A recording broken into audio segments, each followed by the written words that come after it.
Story সাসপেন্সে আপনাদের সকলকে জানাই স্বাগত। বাংলা সাহিত্য, বিভিন্ন শ্রোতা এবং নবীন লেখকদের কিছু গল্প দিয়ে সাজানো আমাদের এই বিশেষ নিবেদন।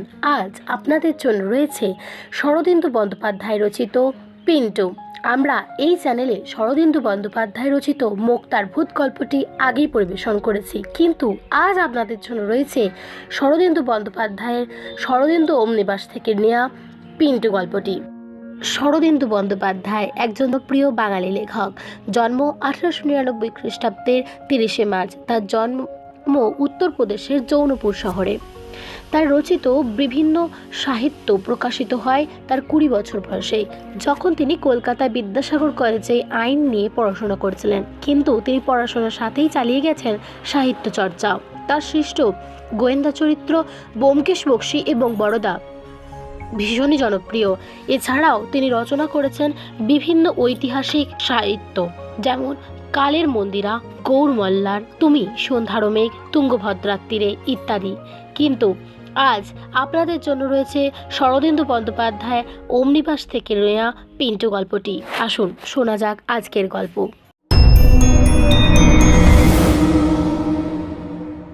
আমার একটা দুনলা বন্দুক আছে, 12 বোরের বন্দুক, ব্রিজ লোডিং, অর্থাৎ গাদা বন্দুক নয়। দিশি মিস্ত্রি এই বন্দুক তৈরি করেছে, কিন্তু এত সুন্দর জিনিস যে বিলিতি বন্দুকের চেয়ে কোনো অংশে খারাপ নয়। 150 গজ পর্যন্ত তার পাল্লা পয়েন্ট ব্ল্যাঙ্ক এ দিয়ে স্বচ্ছন্দে হাঁস মারা যায়। যদিও এটা হাঁস মারা বন্দুক, ডাকগান নয়। এই বন্দুকটি আমার বড় প্রিয়। পাখি শিকার করতে আমি বড় ভালোবাসতাম। শীতকালে যখন খালে বিলে নানা জাতের হাঁস পড়তে আরম্ভ করত, তখন আমি বন্দুক কাঁধে করে বার হতাম। সে সময় আমার সঙ্গী থাকতো কেবল আমার কুকুর পিন্টু। পিন্টু খাঁটি দিশি কুকুর। তার গায়ে এক ফোঁটাও বিলিতি রক্ত ছিল না। ইচ্ছে করলে তোমরা তাকে নেড়ি কুত্তাও বলতে পারো। তার চেহারাটি ছিল রোগা, গায়ে সাদা কালো ছাপ, মুখটি ছুঁচলো, চোখে একটি লজ্জিত সংকুচিত। সত্যি কথা বলতে কি, পিন্টু খুব সাহসী কুকুর ছিল না। ভিনপাড়া দিয়ে যাওয়ার সময় তার ল্যাজটি অলক্ষিতে পিছনের পা দুটির ভিতর আশ্রয় গ্রহণ করত। আর পাড়ার কুকুরগুলো যখন ঘেউ ঘেউ করে তেড়ে আসতো, তখন সে কেবলই আমার পাশে ঘেঁষে ঘেঁষে আসতো আর গলার মধ্যে গড় গড় শব্দ করত। দাদা বলতেন, শুধু দুধ ভাত খেয়েই পিন্টুর সব সাহস মিইয়ে গেছে। কিন্তু সে যাই হোক, পিন্টুর একটি অসাধারণ গুণ ছিল। সে খুব ভালো মরা পাখি উদ্ধার করতে পারত। গুলি খেয়ে উড়ন্ত পাখি যেখানেই পড়ুক, জলে স্থলে কিংবা পাঁকের মধ্যে, পিন্টু ঠিক তাকে মুখে করে নিয়ে আসতো। ইংরেজিতে এই জাতের কুকুরকে বলে রিট্রিভার। একবার এক সাহেব পিন্টুর আশ্চর্য গুণপনা দেখে 200 টাকা দিয়ে আমার কাছ থেকে কিনে নিতে চেয়েছিল।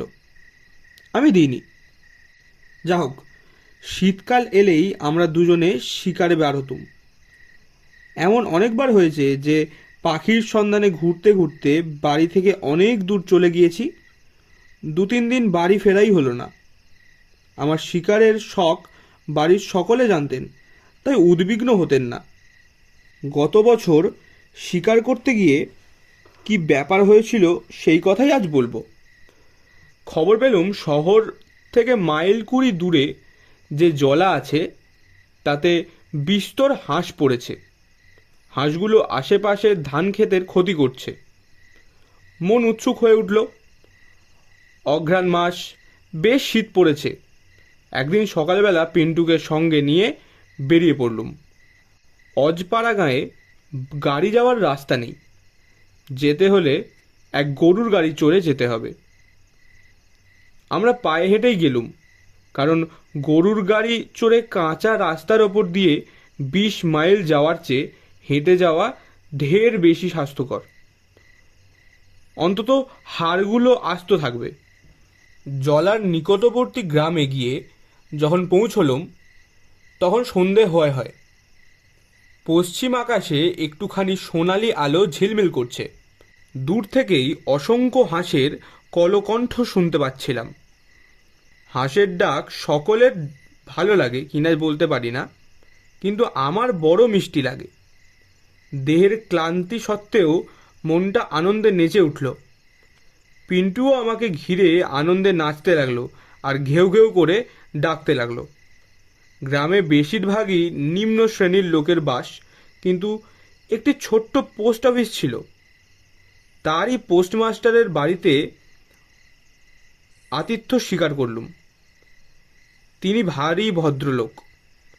গরম চা এবং প্রচুর জলখাবার দিয়ে আমাদের অভ্যর্থনা করলেন। গরম গরম খাদ্যদ্রব্য পেটে পড়তেই শরীর বেশ চাঙ্গা হয়ে উঠল। নানা রকম কথাবার্তায় ক্রমে রাত্রি হয়ে উঠল। পূবের আকাশ উদ্ভাসিত করে পূর্ণিমার চাঁদ উঠল। আমি তখন পোস্টমাস্টার বাবুকে বললুম, এবার বেরোনো যাক। কোন দিক দিয়ে গেলে সহজে জলায় পৌঁছানো যাবে আমাকে দেখিয়ে দিন। আমার কাঁধে বন্দুক দেখেই পোস্টমাস্টার বুঝেছিলেন যে আমি শিকার করতে এসেছি, কিন্তু আমি সে রাত্রেই পাখি মারতে বেরোবো তা তিনি বুঝতে পারেননি। তিনি আশ্চর্য হয়ে বললেন, রাত্রিরে পাখি মারতে যাবেন? আমি বললুম, হ্যাঁ, রাত্রিরেই তো পাখি মরার সুবিধা। দেখছেন না কি সুন্দর চাঁদ উঠেছে। পোস্টমাস্টার একটু ভয়ে ভয়ে বললেন, কিন্তু রাত্রিরে জলার দিকে যাবেন? সন্ধ্যার পর ওইদিকে কেউ যায় না। সে কি, কেন? তিনি কুণ্ঠিতভাবে বললেন, কি জানি মশাই, আমি চোখে কিছু দেখিনি। শুনতে পাই জলায় নাকি অপদেবতা আছেন। আমি হেসে উঠলুম, অপদেবতা? সে আবার কি? তিনি বললেন, তা জানি না মশাই, তবে শুনেছি সরবনের মধ্যে নাকি পেতনি আছে। আমি হাসতে লাগলুম, বললুম, তা থাক পেতনি, আমার হাতে বন্দুক আছে, দেখলে সে নিজেই ভয়ে পালিয়ে যাবে। তিনি মাথা নেড়ে বললেন, যাওয়া বোধ হয় উচিত নয়। একবার এক সাহেব আপনারই মতো রাত্রিরে জলায় শিকার করতে গিয়েছিল, সে আর ফিরে আসেনি।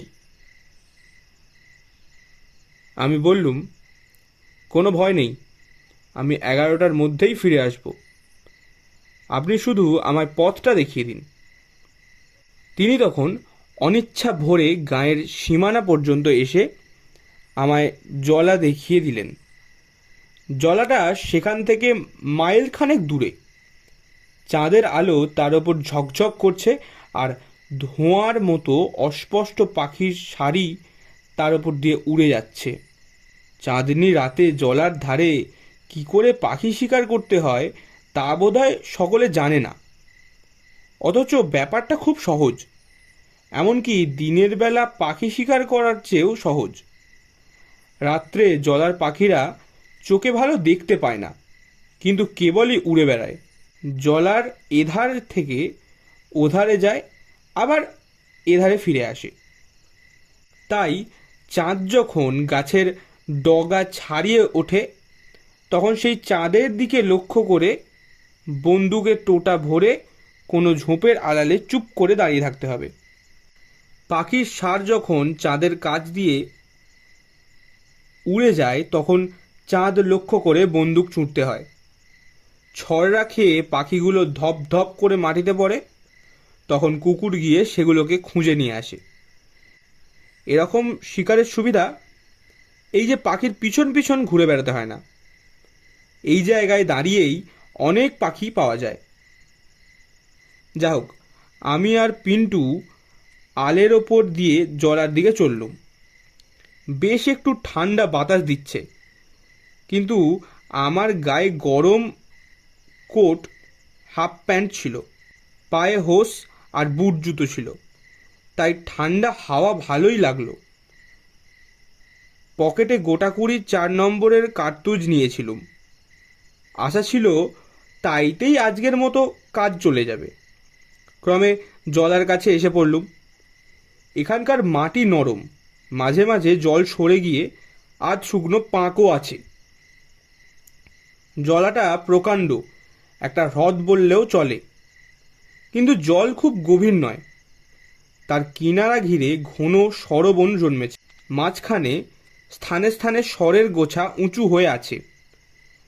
চাঁদের আলোয় সমস্ত দৃশ্যটা এমন অস্পষ্ট হয়ে আছে যেন পৃথিবীর আদিম যুগের তন্দ্রাচ্ছন্ন প্রকৃতির চিত্র। দেখলে প্রাণের ভিতরটা কেমন করে ওঠে।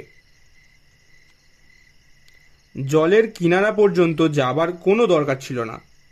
চারিদিকে তাকিয়ে দেখলুম কতকগুলো কাঁটা গাছের শুকনো ঝোপ ইতস্তত ছড়ানো রয়েছে। তারই মধ্যে একটা বেছে নিয়ে আমি তার আড়ালে গিয়ে দাঁড়ালুম। বন্দুকের টোটা ভরে পাখির জন্য তৈরি হয়ে রইলুম। একবার পিন্টুর চালচলন লক্ষ্য করলুম। সে এতক্ষণ বেশ লাফালাফি করতে করতে আমার সঙ্গে আসছিল, কিন্তু এখানে এসেই কেমন যেন জড়সড় হয়ে গেল। তার ল্যাজটি করুণভাবে পায়ের মধ্যে প্রবেশ করল। সে শঙ্কিত চোখে এদিক ওদিক তাকাতে তাকাতে একটা ক্ষীণ কুঁই কুঁই শব্দ করতে লাগল। চারিদিকে চেয়ে দেখলুম অন্য কোনো কুকুর বা ভয়াবহ কিছুই নেই। ভাবলুম জলার ধারে ঠান্ডা হাওয়ার নিশ্চয়ই তার শীত করছে, তাই এমন করছে। খানিকক্ষণ চুপচাপ দাঁড়িয়ে আছি। হঠাৎ একটা শব্দ শুনে চমকে উঠলুম। জলার কিনারা দিয়ে একটা খট খট খট খট শব্দ ক্রমশ আমার দিকে এগিয়ে আসছে, যেন একটা বিকট হাসির আওয়াজ। কিন্তু তখনই বুঝতে পারলুম যে অস্বাভাবিক কিছু নয়। সরবনের মধ্যে দিয়ে হাওয়া বইছে। এই খটখট শব্দ ক্রমে আমার পাশ দিয়ে বেরিয়ে চলে গেল, দূরে গিয়ে মিলিয়ে গেল। কিন্তু দীর্ঘ নিঃশ্বাসের মতো একটা শব্দ তখনও সরবনের ভিতর থেকে কেঁপে কেঁপে উঠতে লাগলো। আমার ভারী হাসি পেল। এইসব শব্দ শুনেই বোধহয় গাঁয়ের লোকেরা ভীত পেতনির ভয়ে এদিকে আসে না। আবার শব্দ। এবারে শব্দ এমনই অপার্থিব যে শুনে আমার গায়ে কাঁটা দিয়ে উঠল। বহুদূর জলার বুক থেকে একটা দীর্ঘ কান্নার সুর, যেন কোনো স্ত্রীলোক কেঁদে উঠল।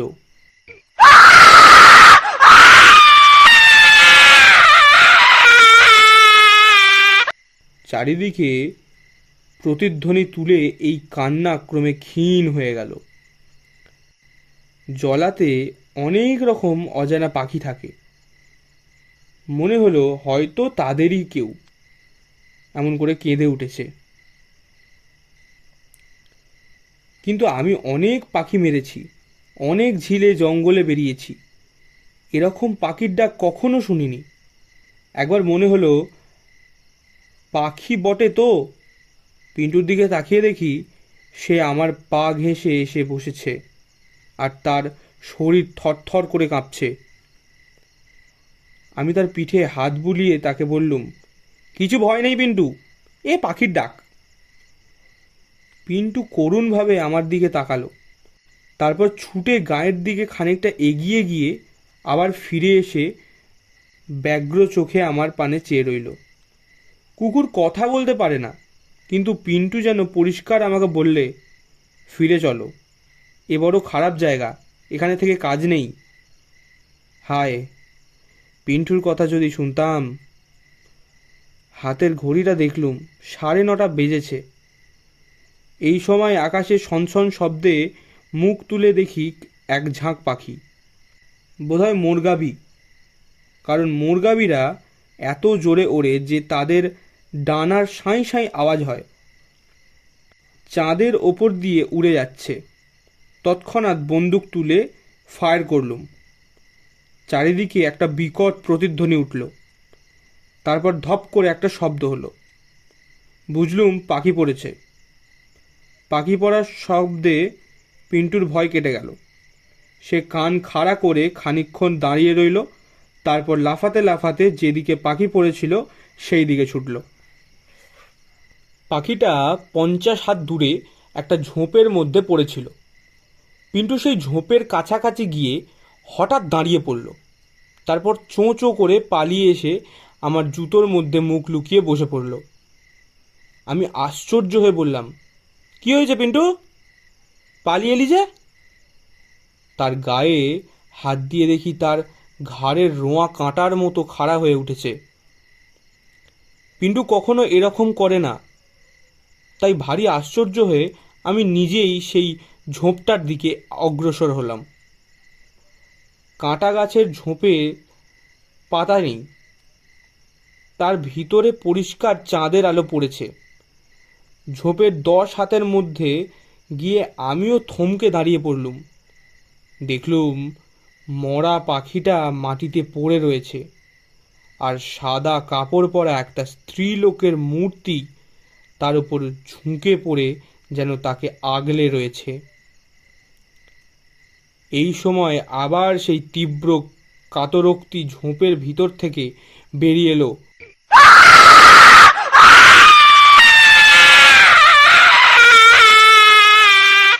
ভয়ের একটা শিহরণ আমার হাড় পর্যন্ত কাঁপিয়ে দিয়ে গেল। কেউ, মানুষ না অন্য কিছু? অমন করে কেঁদে উঠল কেন? প্রাণপণে ভয় দমন করে আমি জিজ্ঞাসা করলুম, কে? আবার সেই বুক ফাটা কান্না।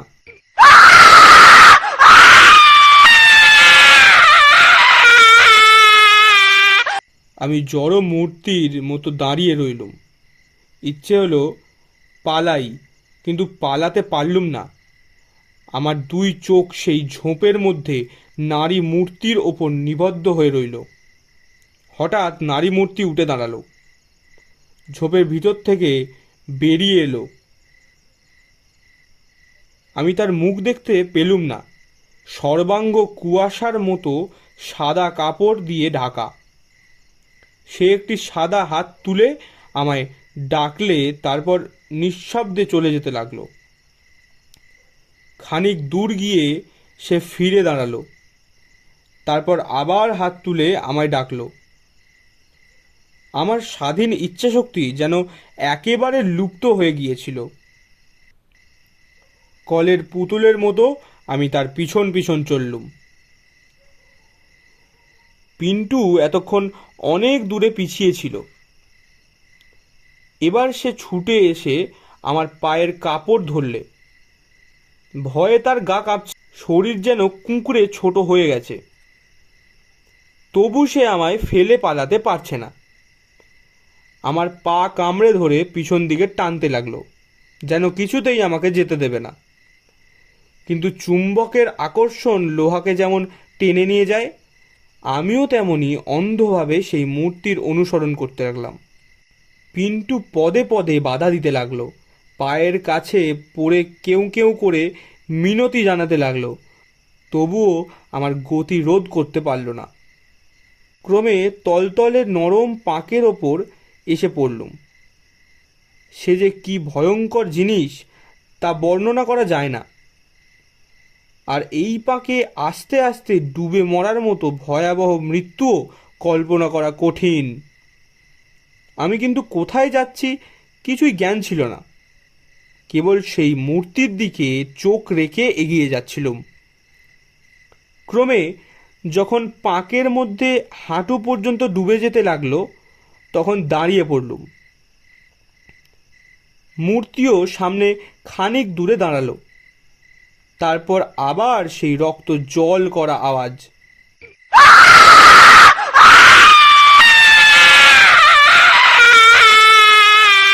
এবার কিন্তু কান্না নয়, মনে হলো যেন সে একটু পৈশাচিক প্রতিহিংসার হাসি হাসছে। আমি আর এগিয়ে যাচ্ছি না দেখে মূর্তি 2-1 পা ফিরে এলো। খানিক দাঁড়িয়ে থেকে আবার আমাকে হাতছানি দিয়ে ডাকলে। ওদিকে আর বেশি এগোলে এই অতল পাঁকের মধ্যেই ডুবে যাব, বেশ বুঝতে পারছি। কিন্তু তবু ওই হাতছানি অমান্য করবার সাধ্য নেই। বন্দুকটা এতক্ষণ হাতেই ছিল, এবার ফেলে দিলুম। তারপর পাগলের মতো সেই পাঁকের ভেতর দিয়ে নিশ্চিত মৃত্যুর দিকে এগিয়ে চললুম।